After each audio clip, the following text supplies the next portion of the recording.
difficult for them to throw the ball straight. Jose lifts it to left center. Goodwin at the wall. It is gone. Number 300 for Canseco, and this one ties the game at 5. It's been a tremendous half a year, really, for Conseco. Jose Canseco Jr. was born on July 2, 1964 in Havana, Cuba. He spent his childhood in Miami, Florida with his cousins and identical brother Ozzie. He often talks about how hard his childhood was, with his dad setting the bar too high for him to achieve. He was eventually drafted in the 15th round by the Oakland Athletics and would begin his professional baseball career. He played for MLB teams Oakland Athletics, Texas Rangers, Boston Red Sox, Toronto Blue Jays, Tampa Bay Devil Rays, New York Yankees, and the Chicago White Sox. He had a very successful career, one that many players could only dream of. He ended his career just shy of 500 home runs, 6 All-Star appearances, 4-time Silver Slugger Award winner, and 2 World Series rings. How you doing? Good. How you doing? Hey, what irritates you most about yourself? Say it again? What irritates you most about yourself? God, I'm too honest. Too honest? I'm definitely too honest, and that doesn't sit well with most people. Okay. Unfortunately, when people hear Conseco's name, they usually do not think of his career. They remember that he wrote a book, Juiced. The book contained information on how much of the league was using steroids, including himself. He named names. The book quickly became a New York Times bestseller, and the name spread like rapid fire. Conseco personally takes credit for introducing steroids into baseball. His book included the names of former teammates and big-name players such as Mark McGwire, Juan Gonzalez, Rafael Palmeiro, Ivan Rodriguez, and Jason Giambi. The book focuses on his personal experiences with these players and how they use steroids. In Juiced, he states that 80% of baseball players have knowingly used steroids. Most of the players denied the allegations. I've never had that problem, and being retired and out of the game, I couldn't even think about that. Never had a problem of seeing your colleagues use drugs? Pardon me? Never had a problem of seeing your colleagues use drugs, steroids, and so on? Is that what you mean? I don't know what you mean by you never had that problem. Like I've said earlier, I'm not going to go into the past and talk about my past. I'm here to make a positive influence on this. Mark McGwire comes clean, admits he used steroids. Lauren Shahadi, Scott Miller, MLB columnist here with you. He admits he used steroids when he broke baseball's home run record back in '98. He says it was foolish. He also says he wished he didn't play in the steroids era. Your thoughts, your reactions. Are you surprised, Scott? You know, anytime somebody as big as McGwire once was delivers an apology like this, you're surprised.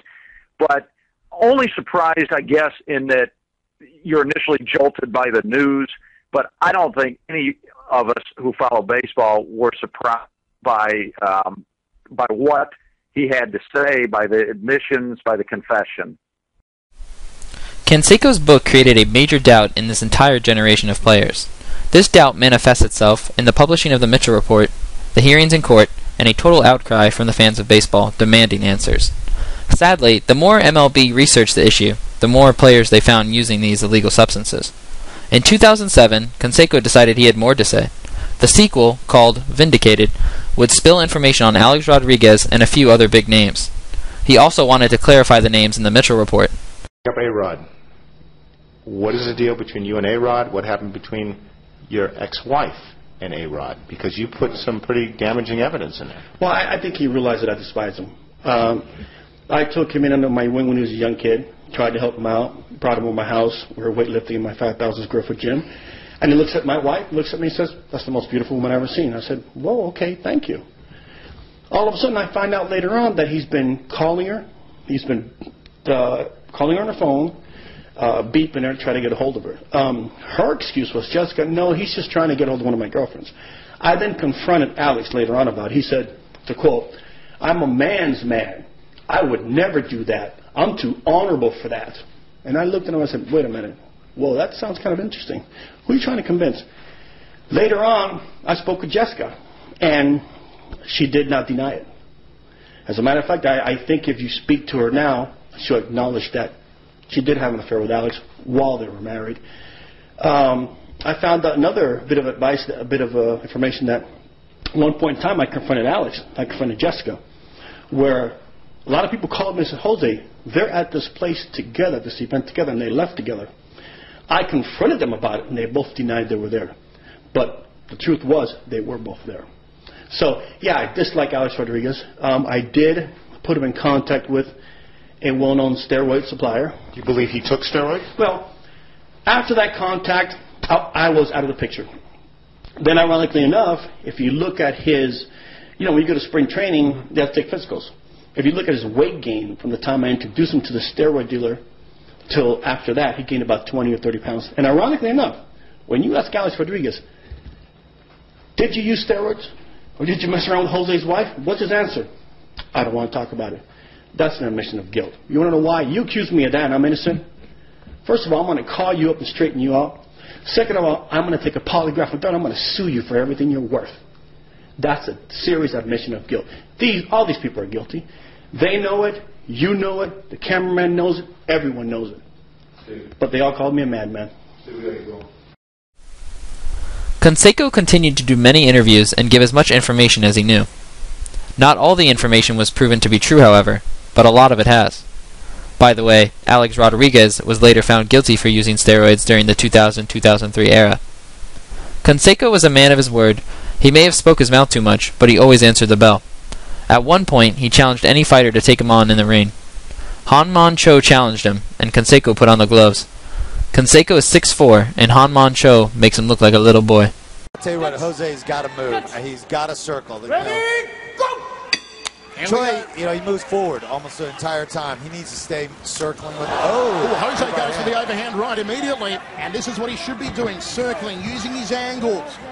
Get on the inside, throw to the massive jawline of Choi, and then get out of dodge. Everything right so far in the opening 20 seconds for Jose Canseco. Yeah, to be honest, he's lasted 20 more seconds than I thought. Jose Canseco is 6'4", and he looks like he's 5'6". Oh, yeah.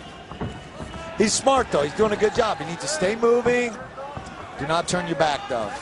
Tries for a jumping front kick off the lead leg, does Canseco, knowing that Choi only moves in straight lines and that Glaciers move faster than Hongman Choi. He's very slow. Got to be careful of Choi's Muay Thai clinch and high knee that he has knocked out so many opponents with early on in his K1 career, guy. Yeah, he does. Oh, he got a hard shot. He just ran into a jab. He didn't get hit with a hard shot, and that hurt him. I tell you what, Jose's doing a good job, though. He's throwing that. He's got to get away from that crazy stuff there. That's that Taekwondo. It's not going to work. He needs to throw that overhand right like he's doing. He's doing a good job. He's landing it. I'm going to say, cerebral fight so far from Jose Canseco, Mike. You can tell everywhere he's landed because Choi's so light, every punch leaves a red mark. Canseco down, a lot of trouble now. Here comes the ground and pound. He's going to tap out, and he does. It's good night, Irene. It was always going to be over as soon as Choi was on top of him. Jose Canseco. Conseco has recently tried to stay away from the spotlight, stating that maybe his book was a mistake after all. Biggest regret? Writing the book Juiced, believe it or not, that destroyed my life. You regret writing that book? Absolutely, 100%. And you'd take it back if you could? I would take it back in a heartbeat, absolutely. What about the guys in the book that you called out? Some of them were your friends.